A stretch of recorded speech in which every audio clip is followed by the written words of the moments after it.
customer. So I'll just introduce the panelists first. We have with us Professor Mausam, who I think needs no introduction. Professor at IIT Delhi, working in the NLP and generative AI space. Then we have Naveen with us. Naveen runs LiquidMind.ai, which works in the mixed reality, digital commerce, and fintech space at the intersection of all of these.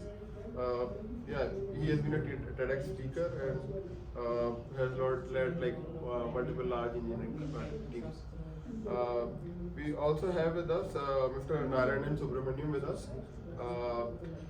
Mr. Naryanan comes with 32 years of product development experience across electric mobility, sustainability, infrastructure, telecom and networking domains. And IIT Madras grade. Okay. We also have with us Mr. Mohit Srivastava, who is the head of engineering at 1x0. It's a data and AI consulting firm headquartered in Singapore. They have customers across ASEAN and APAC. I'll like just go ahead with the theme now and like some of the topics that we had in mind. I thank all the panelists to be here and the audience. So to just set the context, okay, like my first question would be to Mohit, okay, like you have been working with some of the customers in APAC and Asian region, and in terms of like the generative AI use case and the models, the Frontier LLMs that are coming in, how do you see like what is really shaping the adoption of these models? For example, one Frontier LLM pitched against another Frontier LLM, the GPT versus the Claude. So how do you see like what's really changing or influencing the customer behavior around it? So, first of all, thanks. In terms of the Frontier LLMs, I will say in the enterprise journey of myself, in the last 12 years, whatever I'm seeing that there is not a one LLM as of now. There is actually ecosystem which works, multimodal ecosystem, and the use cases. So there was three pillars like a cost, security, and quality. So when you go, for example, we have worked with in Philippines as the second largest telco provider, right? The LLM model which works there for supporting their, upsell or increase the revenue for the voice agent kind of the scenario. It was actually Innova Pro because of the less of cost and the less of the latency. So this is a different behavior when you go to the another use case we worked on in the Thailand with the bank where we want to do the migration of the 4,000 retail jobs within 7 months, which tend to be done in the 14 months. We actually end up with doing with the Claude 3.7. So all around, which I'm saying, trying to say that it's not about one LLM, it's all about the ecosystem. But right now, if you ask me, I think I see in this particular reason, Amazon is way ahead in terms of providing all LLM in a single ecosystem, including DeepSeek, including Llama, all those things, which comes with a very good enterprise, package. Yeah, being an ex-Amazonian myself, I think you're talking about Bedrock, okay, for being able to provide all these different models. Yeah. And they have now started something interesting about hosting your own, right? With the new runtime scenario. So if you think in this way, the LLMs is going to be like not about just LLM, it's about the ecosystem more for me. Got it. And like are there any cost implications when people think about these? There are per use cases, right? So for example, I mentioned that in terms of the voice agent, right, you have to increase the revenue. The revenue can't be increased if you can't reduce the cost. So cost per conversion in that voice agent we have reduced actually by 50%. So if a human do in the Philippines, it will be like a 1.2 USD dollar, and it reduced to 0.6 overall cost. So the we can do with the other LLM with the high power reasoning. You don't need high power reasoning in terms of making a voice agent. It's just a basic conversation. So you go ahead with that basic model with a less cost. But when you do something like the ETL, right? In ETL you want accuracy. It's a heavy accuracy system. So there you need something like a Claude. So cost doesn't matter. The matrix is actually mean on about like the time frame where they are reducing the cost. Like if you keep doing the work for 14 months, but if you reduce to the 7 month, there is a huge cost difference for them, right? Similarly, the other aspect is just not a cost, it's a security. So we have right now working with the largest bank of the Vietnam. The biggest issue of them is using the framework of the LLMs like GPT, Cloud Code, and all those, and people are just putting the things there. So the idea was there that they want an ecosystem simply where they can do the like a GPT like framework, and there 15 I think 10 departments already started using it. So there they don't care about cost, it's more about the security. So like for somebody it may be cost, okay, for another person it may be security, for someone else it may be latency. So coming to Naveen, okay, like you have been working I think at the intersection of so many technologies, and like how do you see, like what type of use cases are coming up when we think about all these things, okay, like e-commerce and social media, like given all these considerations around latency, cost, and security, how do you see these use cases evolving, and where do you really see like the most significant impact? Thank you, first of all, for having us.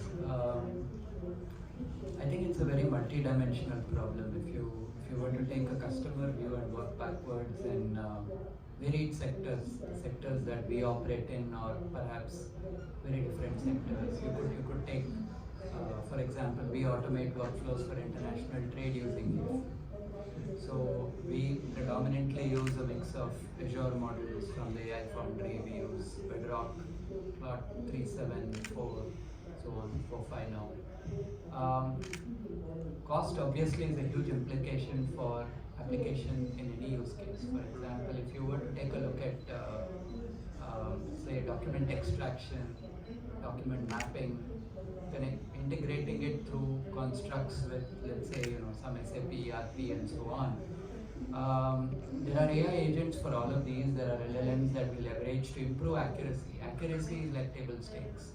Any customer, large billion-dollar card customers that we talk to, will say that, hey, if I am replacing the work of my manual workforce with your AI agent and reducing thereby whatever 6 months of all of their work, say a 100-member team, and you're doing it in 1 hour, and you're improving accuracy by, let's say, whatever, from 95 to 97%. We use a mix of all of these models. For example, LLM as a judge is a big use case. We use a lot.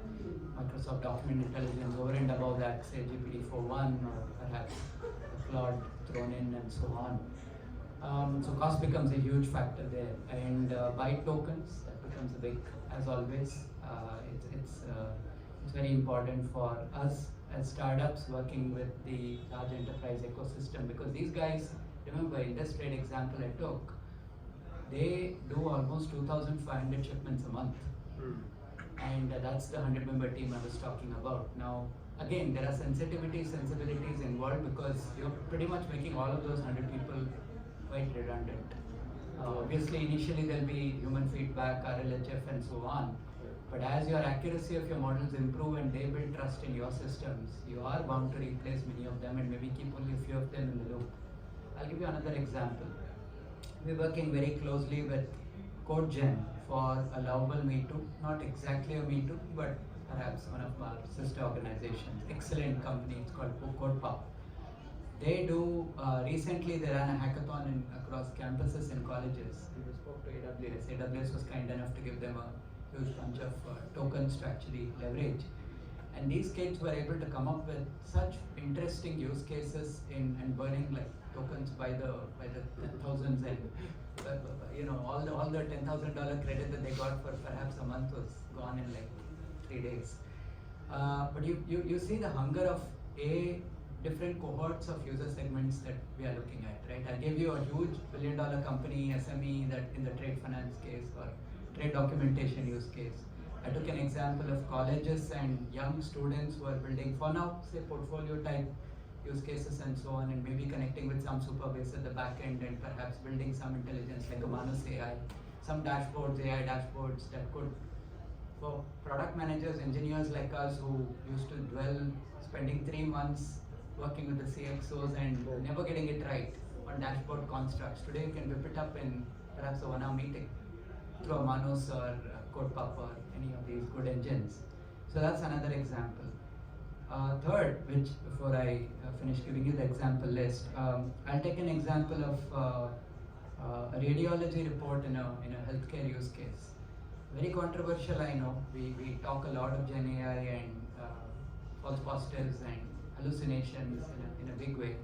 But I'll give you a very simple use case. Today, the rate of accelerated applications that one is seeing in say making sense of say a simple CT report or a radio X-ray report. Just for validation, I sort of went over to some of these top GPTs, and again LLM is a judge across all of them. Again, token burn being one of the use cases, but nevertheless waited for the doc to come back, give their verdict. It was shockingly similar. I was astounded. I'm not saying that it will be true 90% of the times, perhaps it will hallucinate for many use cases, I'm sure.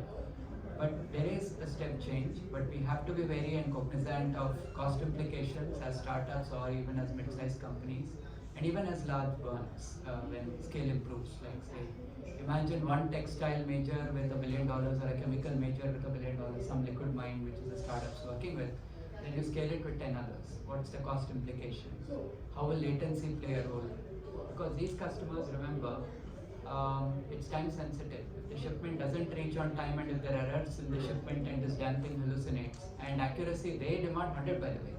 They're not even okay to compromise for 90. And we say, hey, I'm using GPT, so I can't even promise you 90-95% accuracy. And we do very hard LLMs to just improve incrementally, right? So code pub type use cases as well, and of course the medical use cases evolving. I wouldn't comment too much on those. And you see a lot of the productivity use cases and PPTs and doc creation especially. I wouldn't go into the math realm. We saw some this thing there. So I think we have broadly got like cost, latency, security, and like accuracy aspect of it. Like I'll come back to Narayan and you were working in the AI for sustainability space. So means earlier when deep learning was there, people used to say like these things are power and energy only. Okay, and it has a CO2 footprint. Now we are living in the age of generative AI. Most of us are using large language models. So with respect to that, like what are the implications that you see? And what are some of the things that probably the policymakers need to pay attention to in terms of really ensuring that the sustainability is not sacrificed at the cost of or because of the use of LLMs. Yeah, it's you can hear me, right? Okay, please. You really need this? No, okay, maybe not. Okay. So, the sustainability angle, the energy angle is often the most ignored angle in almost everything in technology. Right? It's mostly an afterthought. And it's not just something new that came because of AI or GenAI. It's always been the case. Right? Now, there are multiple aspects, right? So I work in the EV, some of the emission reduction space, and so on and so forth. So yes, so there are two use cases of AI there. One is at the edge of fog. You have heard a lot about that, right? And it applies for us in that space as well, right? The second thing is in operations. So when you are running large scale, let's say EV operations and so on and so forth. So people do use LLMs from a support perspective and business intelligence perspective. Now your question really is on the broader issue around energy consumption, sustainability of this technology itself. We already know that electricity usage, water consumption usage for data centers is exponentially growing. It is outstripping any other use case for electricity today, right? So from that perspective, definitely there has to be significant responsibility. Perhaps policymakers as part of ESG compliance for scope 3 emissions need to account for this in every corporate or every industry that is planning to use generative AI technology, because today the scope 3 emission is is very indirectly measured as part of electricity, right? And it's a scope 1 emission for the data center provider in terms of water or carbon dioxide and so on and so forth. I think somewhat that model needs to change a little bit so that there is more accountability for industries or end consumers like us who use it. For example, I'll give you just a consumer example, right? So this Deeply image became very popular some time back, right? So, I saw a number of my friends on WhatsApp, suddenly their profile has changed, from being nice looking humans to, these animated images. So I sent a message to a few of them, said, hey, I miss seeing your nice, face with family before. And they were like, my Ghibli is not nice, should I change it and make another Ghibli? I said, no, that's not the point, right? So I gave them articles telling them the cost implications, the energy and environmental implications in adapting their images to generate this animated content, which has actually practically no value at all. Yeah. Right? So if you look, it's not just industry, it is also us as personal consumers. I mean, we have by and large stopped using search. We are lazy to go through a couple of pages of Google search, and we are just happily consuming what comes out of GPT or Perplexity or Claude or anything else which is there on your phones, right? Do we really need to do that? Who's the policy maker who's going to enforce this? Yesterday we had the session on responsible AI. Responsible AI also includes responsibly using AI, keeping environmental considerations in place. And unfortunately, that is never a discussion coming into the technology realm at all, right? I mean, even in this conference, I think this is the first question somebody has asked with respect to climate or environment. And I'm glad that you did, right? But it needs to be an increasing conversation in this AI and Gen AI space simply because of the resources that we consume, right? Policy you can apply, but as anything with ESG policies, things can be fudged around. Okay, so I'll stop there, otherwise I'll keep going on. So yeah, thank you for the nice perspective. So Professor Mausam, in the morning you had spoken about combining supervised learning and like traditional learning with LLMs. Okay. Like I'm just curious. Okay, like you're talking about making that we are consuming so much information from these perplexities and GPTs of the world, and we are not really paying attention. Okay, like how reliable or trustworthy that information is. So, in terms of some of the frameworks that you have been exploring, do you think like a hybrid architecture, like the way you presented in the morning, could really help make those systems more trustworthy in terms of the reliability of the information, and possibly like using a hybrid system like that, could it also have implications in terms of reducing the energy consumption? Right. So I'll say a few things. First of all, in the field of AI, the goal is intelligence. Energy consumption, latency, they are always secondary considerations. Actually, I don't see that as a problem, okay, personally. Because until we can show that we can do something, it does not make sense to show that we can do it efficiently.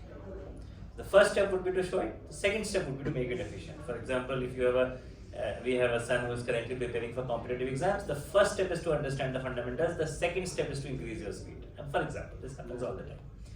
So AI was until a few years ago in the place where it had a lot of potential, but it hadn't delivered on it.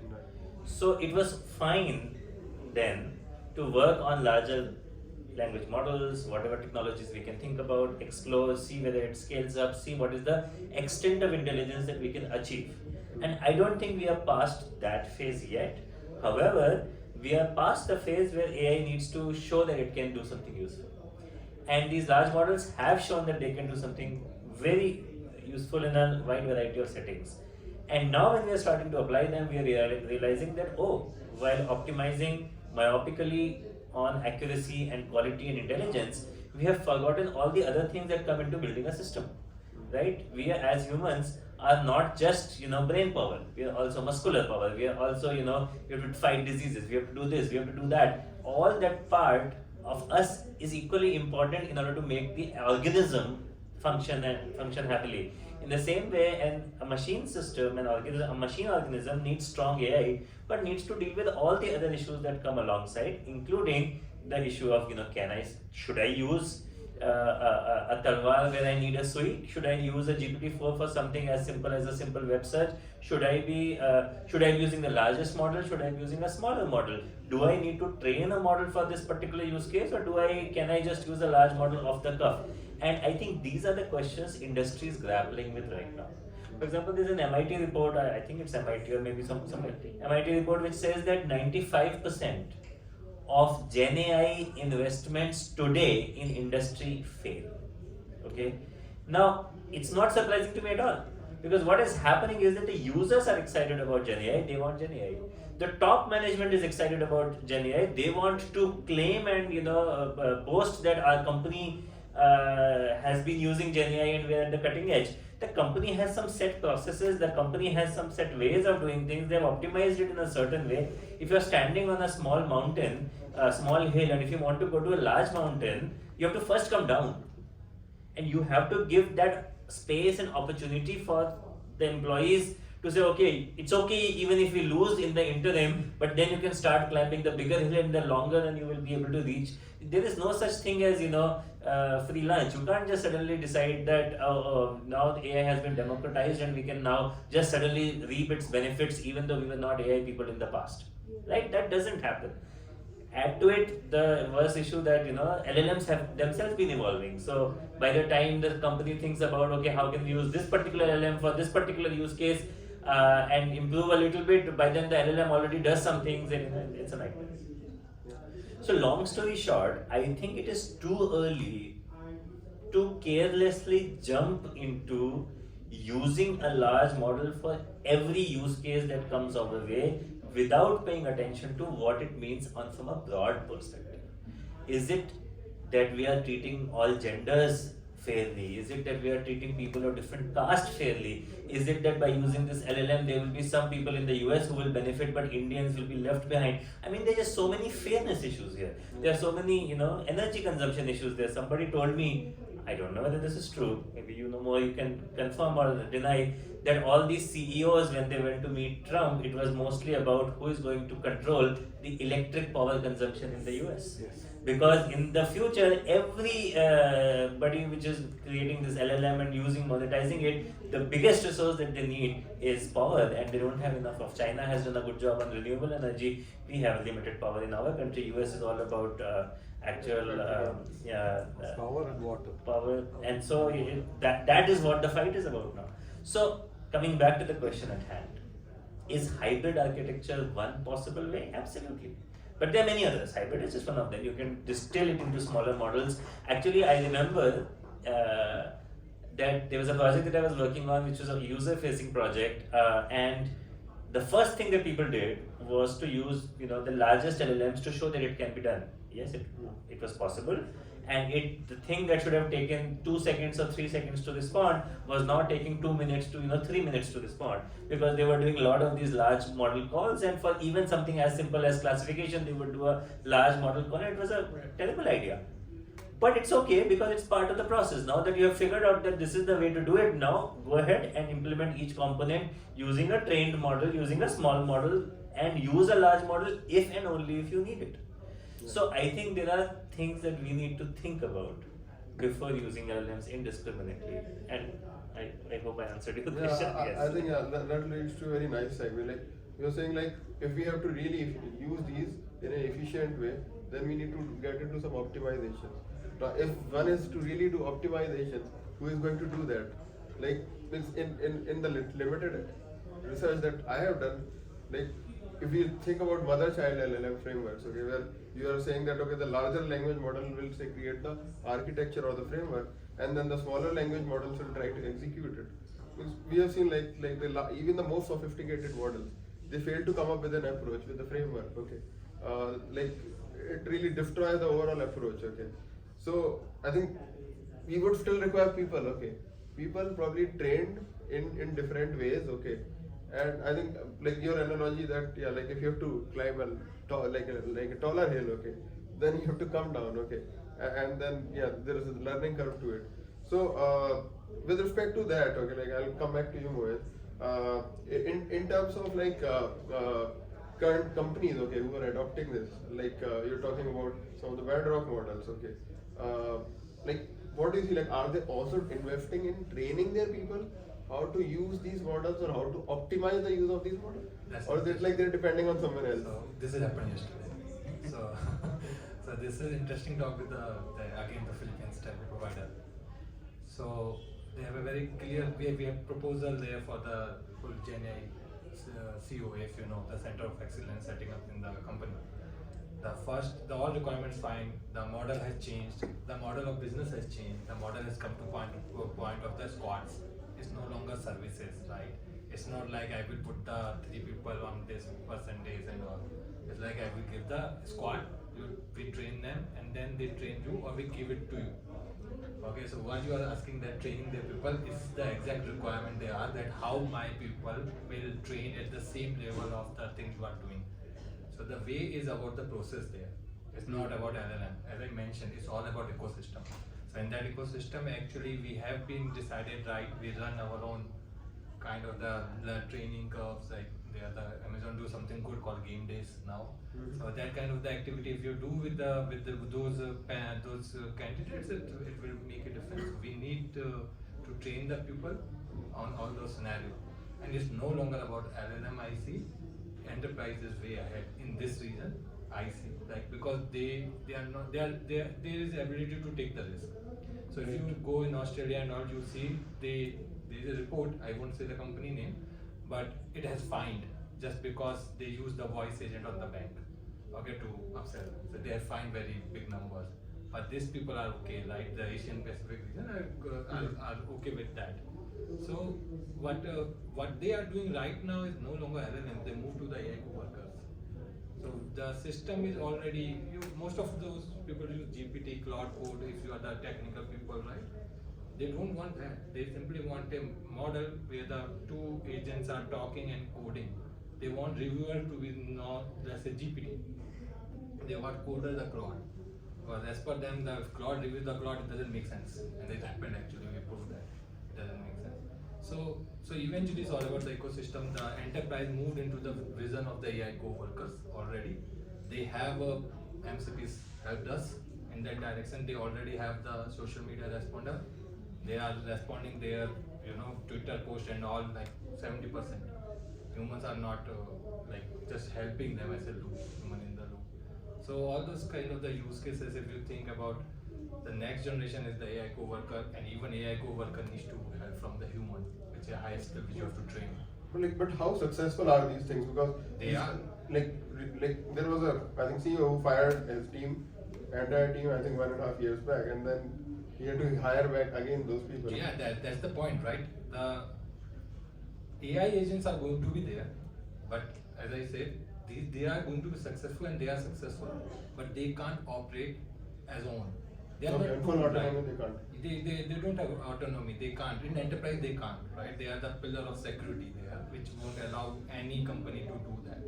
Right? So they need the same set of the human, but different skill set.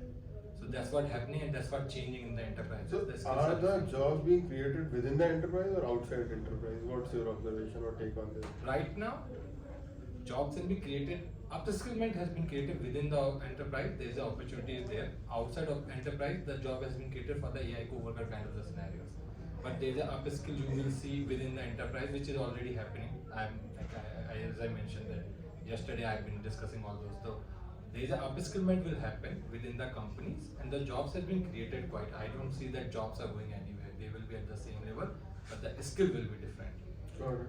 So my next question will be to Naveen. Okay, it's related to what Mohit was just saying, that yeah, like jobs are just probably changing names, okay, and places, but still it is probably the same number of jobs, but it's just the new skills that are required. So how do you see that in the startup ecosystem? Are startups more and more depending And probably you would have more context to India as well. So if you can throw some light on that. Yeah, I think that's very relevant from an India perspective more than ever. I think one observation that's coming out very clearly, I'll give you a few examples again. Recently, I was talking to one of my Flipkart HR people, and he used to be with us a decade back when he had brought us in, and he's now running a company of his own, and they were basically worried about trying to create an entire company around trying to leverage AI to solve for HR automation. And then we basically run this company called Skill Agents as well, which does AI training at the grassroots level. And then we said, look, we can actually build entire systems today using agents where the work of whatever your entire company, at least the mandate that you spelled out, we don't know the nuts and bolts, but from whatever we heard from you, it seems like we could do this very quickly using some of the latest and greatest AI tech out there in perhaps a day or half a day. I'm sure there are nuances to it, but it's just one example. So there is room for tremendous amount of automation, and there is, by the way, pushback from various cohorts of the target customers we're talking to. As a startup, I can tell you for sure, adoption per se is still early days. It's day zero. As Bezos calls it, it's day zero in the world of AI in India space. And more so opportunities are coming. I'm not saying opportunities for startups and large companies are not coming, but many large companies, one pattern I'm seeing is they like to talk to some of the startups and vendors out there dealing with AI, etc. But then they would rather do it sometimes taking a step back, building it in-house, or working with some of the big brand names as well. This is a pattern I'm seeing. They want it in-house, maybe on-prem, sort of enabling the security, startups. enabling the startups, and maybe then later shift to on-prem, security, compliance, all of their nuances, which is table stakes for large enterprise. But the mid-sized ones, and like this HR guy's example, or another CRM player that I was talking to, we built an entire automation suite for an entire CRM workflow. I used to work with Kepleri as well, and so just passionate about that topic. And then we ended up building an entire workflow in perhaps a few days. And then we went and demoed it to a few people, and then we started talking to some of these entrepreneurs, AI entrepreneurs in the CRM space. They were intrigued, they were really mystified. They're like, oh wow, we didn't even know these XYZ tools. They were dabbling with AI. So it's very early days. They see again, tools, tech, and adoption are three very different things. I think the awareness of some of the tools is there, the table stakes GPTs and the cloud codes of the world. The larger tool set, toolkit, ability to create for their use cases, they are sometimes in the dark. I'll be honest, not all companies, it's not a level playing field today. So AI awareness, going back to your point of skill enablement and upskilling, if you will, has to come in both in the large enterprises, SMBs, and perhaps we are all trying to do our bit, but I think it's a little far away there. So there's no one good answer for that. It's adoption by various cohorts of customers we are talking to as a startup. The ecosystem at large is still sitting and trying to upskill itself, and wherever it is skilled enough, it is trying to identify use cases for which AI it's not a tail wagging the dog problem anymore, thank God. It is actually taking real customer world problems, working backwards and saying how can AI solve this, and what are those success metrics going to look like. So for example, accuracy is table stakes, like I was saying in my automate trade finance for using AI agents. Across the workflows, tracking, let's say track and trace use cases, etc., in the larger supply chain worldwide, or document accuracy. What do they lose if you were to? And these costs are phenomenal. Going back to your cost question, phenomenal. Huh? This is in the trade example. Crores, maybe millions of dollars can be lost if some shipments get rejected at port of entry. It's happened. India did some export XYZ. I won't name the mango export example. There were crores lost. It just got discarded at Atlanta, Los Angeles, and San Fran. Exactly. And just because of documentation error, something that is like we consider a liquid mind as day zero for some players like us. So what I'm saying is a cost implication of what do they lose if they don't do it. That awareness is coming. Awareness of tools.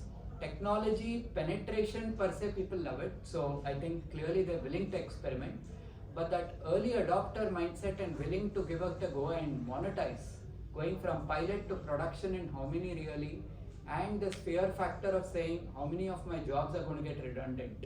These are some of the open-ended questions that have not been answered very accurately in the India startup ecosystem. I'm seeing this as a startup player day in, day out. These are my thoughts. I'll go back to Naryanan. So like, I think as Naveen is mentioning, about like, I think awareness, okay, that like it is all a function of awareness about how to use or not to use.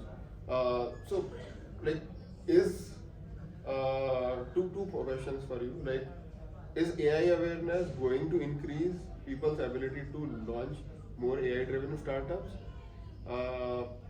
or is it like this enablement that is coming up that we don't really have to go to large corporations to do everything? We can probably use generative AI and do things on our own. Is it going to like motivate people to probably quit their jobs and start their own companies?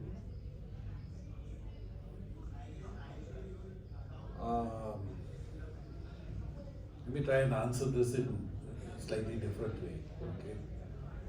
So the question around AI awareness. Okay. I think there is, with all the media awareness, the news, the types of technologies coming in, definitely there is a huge awareness about what is going on. Right?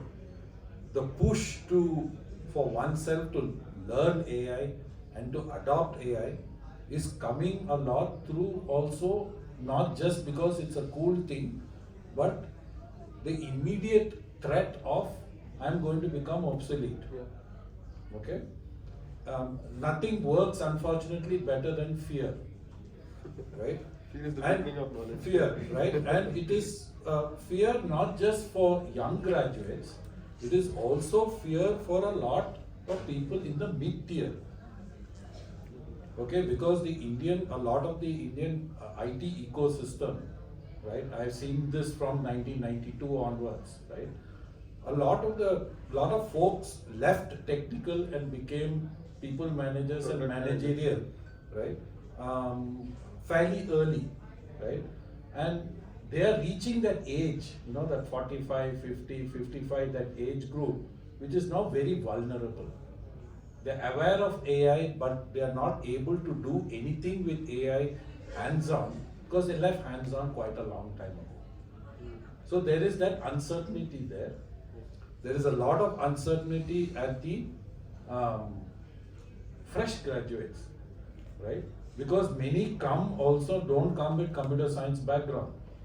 Many don't come from EE where there is a close association with computer science. People in core domains, mechanical, civil, metallurgy, ceramics, chemistry, biology, and so on and so forth, right? Their opportunities were anyway limited, and their opportunities seem to also is being impacted today because of the advancement of AI technologies in multiple fronts, where you now need to also be a cross-domain expert. You can't just be a CS guy, because I'm part of NASSCOM's council, right? And I see so many people just with core CS without domain struggling to get employment even at entry level. People in just domain who have not adopted AI or become somewhat aware of AI on how it can be used in their domains from an application perspective also struggling. So would it lead to creation of more startups because they're like not getting jobs? Yeah, it may lead to creation of more startups, but it also depends what problems they are trying to solve and if there is a market for those problems. It's a complex question. I have no answer for that. Yes, a lot of people may be forced, young people may be forced to create their own stuff or to band together to do something together. Hopefully they find some good problems of value, and there are plenty of them, right? For which maybe AI is required, maybe AI is not required at all, right? So that might be a forcing function, right? But it's a difficult question to really put your hand around. I think we are seeing evidence everywhere, right? And if you see US unemployment report is the highest among fresh graduates. It is double that of the regular market, right? So I think this awareness is there. People are struggling. What do I do? So going back to the earlier questions on training and upskilling and so on, I think this also needs to come in from curriculum, right? Where in universities, colleges, you do your core, you incorporate or inject computer science skills in the core also, and CS graduates, encourage them to also learn some domain skill, because I think that is becoming increasingly important to function, right? You can't do even traditional AI without understanding domain, right? I'll just stop there. Anupam, can I add a point? Yeah, I yeah. think to add to what Narayanan was just saying, I was reading a news article just about 1 hour ago. Apparently, according to NEP, as per NEP 2020, Indian government has taken a very pro-technology view of educating every child from 3rd grade and 3rd standard and onwards. Now, how successful that will be implemented is anybody's guess. Because Mausam will agree that there is a little bit of a hill to climb for all of the rank and file teachers, and students will be more than willing to lap it up, but just some thought. I mean, I think it starts, actually, yeah, China has that rule of 8-6 and onwards it's table stakes now. So I think you provided very fertile ground on side. Like I'll come back to Professor Mausam, who is an academic. Like how is it really like you come from academia? Like how do you see I mean probably the tier 1 institutes might have already started evolving now. Not I think IIT Delhi has Department of AI, okay, the School of AI, okay, and some other tier 1 institutes are also adapting. But what do you think, like at multiple levels, what type of educational interventions are required so that people just don't remain AI aware but become AI skilled? This is a very long question. I will try to shorten my answer as much as I can, but I should say on record, I don't like the idea of teaching a 3rd grader AI. It makes no sense to me. You might as well teach them, surgery. I mean, that doesn't make sense, right? Things have to evolve in a certain step. If they can do their addition right, I'm happy. But there are lots of things that we need to do from an education point of view. I think you guys were all talking about all the various customers. I was thinking that, why are you not talking about education? It's really disrupting education at a level that you don't want it to disrupt. All my students are using ChatGPT left, right and center. They are not doing their assignments themselves. I mean, it's just crazy. 10 years down the line, if this keeps on going the way it is going, we will have kids who would not have learned anything by and large. They would not know how to structure information. Their language skills will be very poor. They would have learned to offload complex reasoning and thinking to ChatGPT. I mean, please don't record this. This is I know it's anyway getting recorded. Okay, please record it. But the point is that it's very sad. The way the whole. We're all in violent agreement. No, let's not be violent. But the point is, it's so sad. And okay, so from a more constructive point of view, I think we need to make people AI ready. There is no question about it. We need to give them the skills on how to work with AI to take your potential to even the next level. But you have to first create your potential. And that is where I feel that, it's just, we are losing the game. Now, this thing did happen with calculators also once upon a time. And yes, our 3rd graders don't get access to calculators, right? And when our 3rd graders are writing their exams, they don't have a calculator in front of them, and so they do learn addition and subtraction. And we have been able to work that out. But as the complexity of education increases, as we go to higher classes, a lot of learning does not happen in class. It happens when you are thinking about something yourself and trying to solve a complex enough problem. Forcing the student to not use an LLM is just not a possibility today. How will you force the student, right? You can say that you're not supposed to use the LLM, but they can always go home and it's readily available everywhere. And these models don't have a sense that this is a kid. They will always provide an answer right there and then. So we need to really think about structures that are placed on top of all these LLMs so that nobody can access the LLMs for things that they are not supposed to. this democratization, at least for younger people, is going to be devastating in the world, for not in our country. Now, assuming they actually do learn something, then once they become master of one, I think we will take the route. You know, computer science used to be a field where mediocrity was worshipped. I say this many times, that if you have done your bachelor's in computer science, you'll probably get some job. You will, even if you are not the best of the computer science person, you will still get a decent life. This is not true in arts, this is not true in sports. Only the 15 people of the Indian cricket team make it big, everybody else is playing Ranji and not making any money, or for that matter, an artist or musician or whatnot. But computer science was not that field. Also in computer science, often people would not do masters. Undergrad would give them enough, possibility to just go and start working. I think that is going to change. Computer science is not going to enjoy the same kind of power and authority over many other disciplines that it used to up until now. In a few years, Claude will be able to write the boilerplate text, boilerplate code. They are already starting to do that. We will need better computer scientists. And so, just doing an undergrad from and becoming a mediocre computer scientist is not going to fetch you anything. You will have to do maybe a master's. You will maybe have to become really good, and maybe you'll have to become good at not just computer science, but computer science and another discipline, which is what you were talking about. And that is good, because let's say you are disciplinary, you are in a core field, then you can do a master's and get AI degree, and together you will have the ability to innovate at the intersection, which many other people may not be able to have. So I think a few years down the line, if what I see is right, who knows the future, but I would find more people, good people, actually being masters of two things. One of them can be AI. Just learning AI is not going to be enough also. These are some of my thoughts. So for that, what do education institutions do? For your question, they create programs. They create programs where AI gets embedded in various undergraduate degrees. They create programs where anybody with one kind of undergrad can go into a different kind of master's. They create mechanisms where interdisciplinary research or interdisciplinary style of education gets taught to students. And when all of that happens, forget tier 1, tier 2, everybody has to do it over time. When that happens, maybe there will be some semblance of maintaining sanity in our ecosystem and job world. But I'm still worried about the education side. Yeah, so in hindsight, like, To add one thing. So I've been hearing thoughts, and I like the thoughts. Uncertainty increase opportunities. I can say clearly there will be US number unemployment, but there are more entrepreneurs now. So you say they are the people who doesn't do service anymore, who are not working for a company, but they are entrepreneur just because of AI. So I have friends, I've been seeing that they don't need tech people. They actually start bootstrapping their company just because of AI. Okay. Now the kids part, right? So kids, they are going to learn AI, whatever anybody try to do.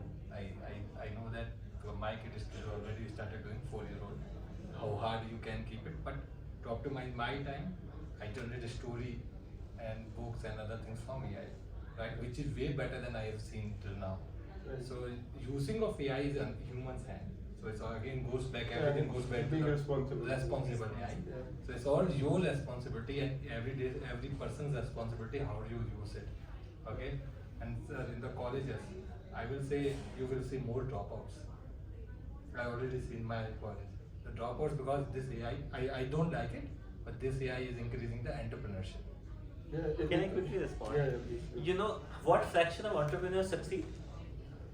Do we know? 1.5%, 2%? I think So in a world where everybody is losing jobs and therefore becoming entrepreneurs because of compulsion, do you actually expect long-term happiness, or do you expect, somewhere catastrophe because they tried to do something and they failed?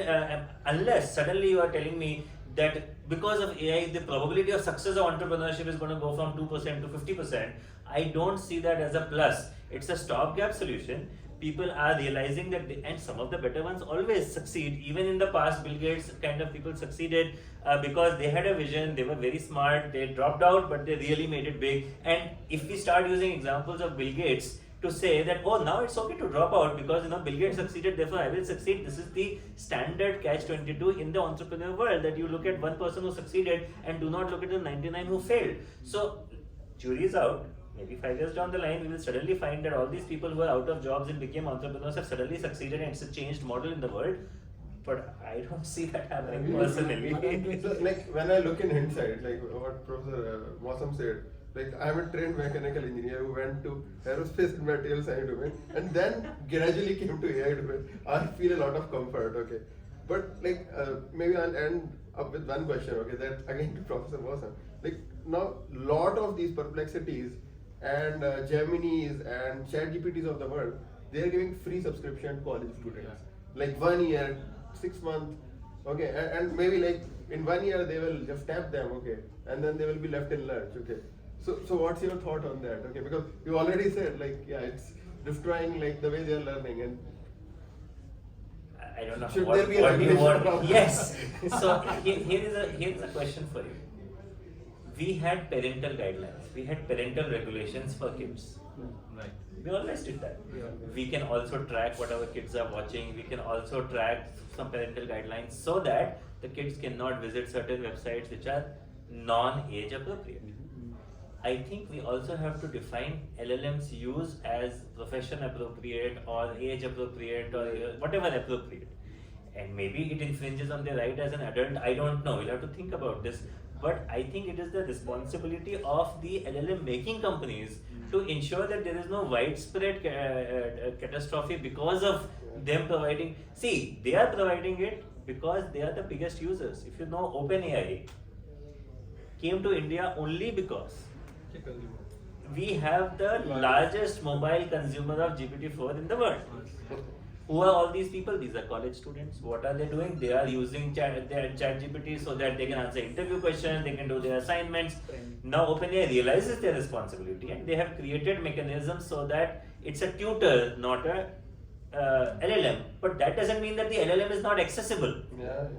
The tutor is accessible, tutor should be accessible, tutor should help in personalized education, I support. But have you made LLMs inaccessible? No. So a student, maybe a very sensible student will go to the tutor, many other students will go to the core LLM and they will ask questions, they will get the answers, they will do their assignments, life is done. So are you hinting towards government regulation? I don't know. I'm not hinting towards anything because I'm not a policy person. You can't, you can elicit anything from me because I'm a professor, but eventually it has no meaning. I can only give you expert advice or specialist advice on technical matters. Nevertheless, it's a societal issue.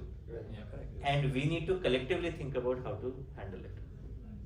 So you asked this question around credits, right? Yeah. And giving credit. This giving credit thing is not new.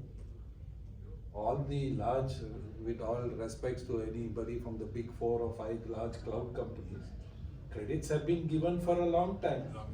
I look at credits like drugs. Okay? So you develop the product, you get into an accelerator, you get a credit, then you get ingrained into using native services for that cloud and you become non-portable. And when you succeed, then the credit card will start. Yeah. Okay?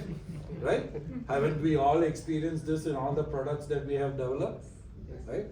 So the same reason for giving credits for perplexity students and so on and so forth. You get hooked on to some of these services. There might be some value adds that might come later on, some new knobs and buttons. Once you're in, right? It's very difficult to extricate yourself out. So as Professor rightly pointed out, and in yesterday's responsible AI, right? It's AI cannot be responsible for us here. We have to be responsible in what we do. It's a thing that we created, right? We are responsible for this mess. And we are responsible for mess in every technology that we have handled so far. You start from the day of the atom, Hiroshima, to today, every single technology that we have handled, by and large, we have created some mess out of it. AI is a technology that can amplify this mess in the physical world and in the mental world, both. So that's something for us to be own responsibility. Yeah, so I think I'll just summarize and wrap it up because we are into our tea time. So I think we started with like how customers or consumers are adopting. Then we navigated to what are some of the aspects like latency, cost, accuracy, and energy, sustainability, and then eventually now, like I think all of us are at least like concluding on this aspect. So we'll have to be responsible towards using the AI. Okay, it's not that regulators can do everything. It's not that the government can do everything. Like the people who are having that AI model in their heads have to be responsible. and there, as Professor said, like there have to be some mechanisms around it. So with that, let's conclude the panel discussion, and I thank all of the panelists for their time today. And I'll just add a very short note, okay? So in terms of like making people AI literate, I'm part of an AI community, open source AI community, AI Gurukul. So we are helping students, particularly from tier 2 and tier 3 colleges, okay? How do they really learn to use some of these things, build models, and create applications around it? Once again, thanks to all of you, and we can now proceed to the. Thank you. I have like some tokens of gift. I'll just take that.